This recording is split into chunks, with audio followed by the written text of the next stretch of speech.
Welcome back to Restore Thrive. We're talking about movement archetypes. What's an archetype?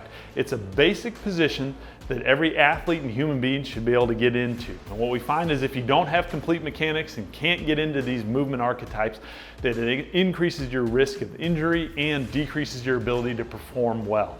Today we're going to talk about our third lower body movement archetype. That's the lunge. So the lunge is a position that's really important for every athlete. It's that ability to express full hip range of motion when one foot's forward and one foot's back.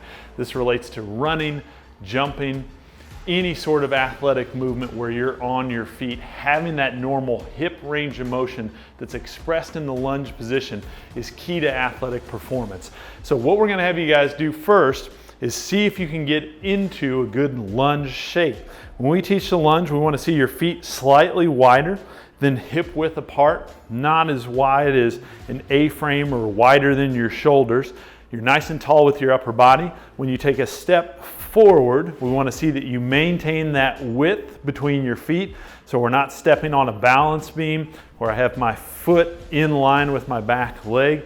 We're not stepping out into a big wide lateral position like this. We're imagining that our feet are on train tracks and we're just stepping one foot forward on the track, making sure that that knee's pointed forward, toes pointed forward on the front side. On the back side, we want to see that that knee is pointed forward and that foot is pointed forward as well. It's not rotated out to the side here. When we look from the side in this position, again, the same things. We want to see that we take a good step. That front foot's pointed forward. My knee is right over my ankle on the front leg. My knee on the back leg is right underneath my hip, and I'm tall through my upper body. Now, a lot of times what we'll see is when people get into this position, they short step and their knee goes over their front foot, or they lean forward with their upper body. And a lot of times that's a tell that you don't have full range of motion in the front of your hips. So today we're going to go after some simple things you can do from a joint perspective and a soft tissue perspective to open up that mobility across the front of your hip. So we'll grab our jump stretch band here. We've got it anchored around the pole. And what we're going to do here is get you into a half kneeling position. Now this is a classic hip stretch that we see a lot of our athletes do. But what we find is we can amplify that stretch and capture a tight hip with the jump stretch band, and we can start to ingrain better mechanics and better posture and position through the upper body by being mindful of how we hold ourselves as we stretch this hip flexor. So what we want to see here is this band sits right underneath your glute. You start in a little bit of a lean back position. Your shoulder is over your hip and your knee.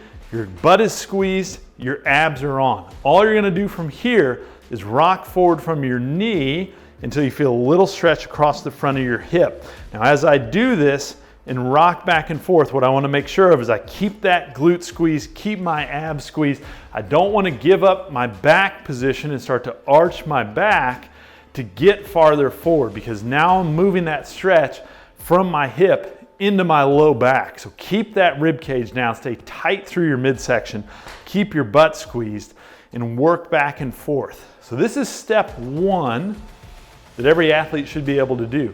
Step two is getting that leg in that trailing position that it should be in when we're running with any sort of speed. And to do that, we're going to bring our arm down on the side that we're mobilizing. We're gonna scoot our knee back a little bit, and instead of pushing our hip forward now, we're gonna try to push that hip down to the ground and come back and forth just like we did in the previous mobilization, but now changing that direction into a downward direction. I'm still squeezing my butt, I still have my abs on, and we're working this back and forth for a minimum of 1 minute up to 2 minutes here. So we'll work that on both hips. Once we've opened up your hips, from a joint perspective, we're gonna go after what we call the high quads, or the hip flexor muscles. So when we talk about that ability to stay upright through your upper body in that lunge position, having normal flexibility through your hip flexor, which actually goes up into your abdominal wall, is an important part of being able to express that hip range of motion. So what we're gonna do here is what we call our gut smash. What you need for this is a ball that's softball size or bigger. We don't wanna go too small, and our target area is gonna be right in our abdomen, above our hip joint, not on our belly button, but to the side of our belly button and under our rib cage. We're gonna use the box here. You can do this on the floor. Having an elevated surface like a box or a table is sometimes a better place or more comfortable place to start.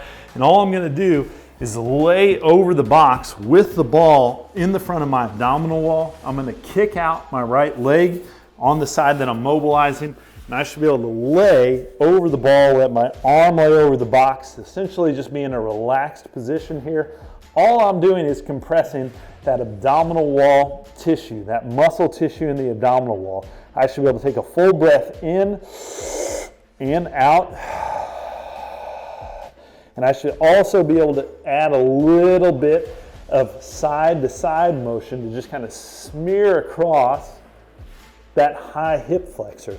You're gonna notice that this is sore. If you've never done this exercise before, you've been neglecting your hip flexors, and they're gonna tell you about it when you get in this position. But if you can manage your breath and manage the amount of pressure you're putting on there, what you should notice the longer you do this is the more your body relaxes. Now what we recommend here is a minimum of 2 minutes on each side. You can do that gut smash for up to 5 minutes on each side. One word of caution with that: once you get off the ball when you've been doing the gut smash, you'll notice sometimes that the room gets a little bit brighter. You find yourself taking a deeper breath. That's what we call a very visceral response. Because you've got a lot of nervous system tissue around your trunk, this is a great exercise to do after you've trained, because it's opening up all of those muscles that help stabilize your trunk and your midsection. So we recommend putting this at the end of your workout or at the end of your competition, not doing this as a warm-up before you go out and play your sport or before you go out and train.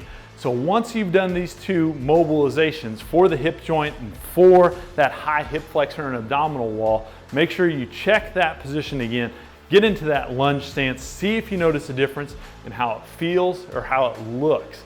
If you have any more questions about how to improve your lunge position, your running mechanics, or your hip mobility, you can find us at restorethrive.com.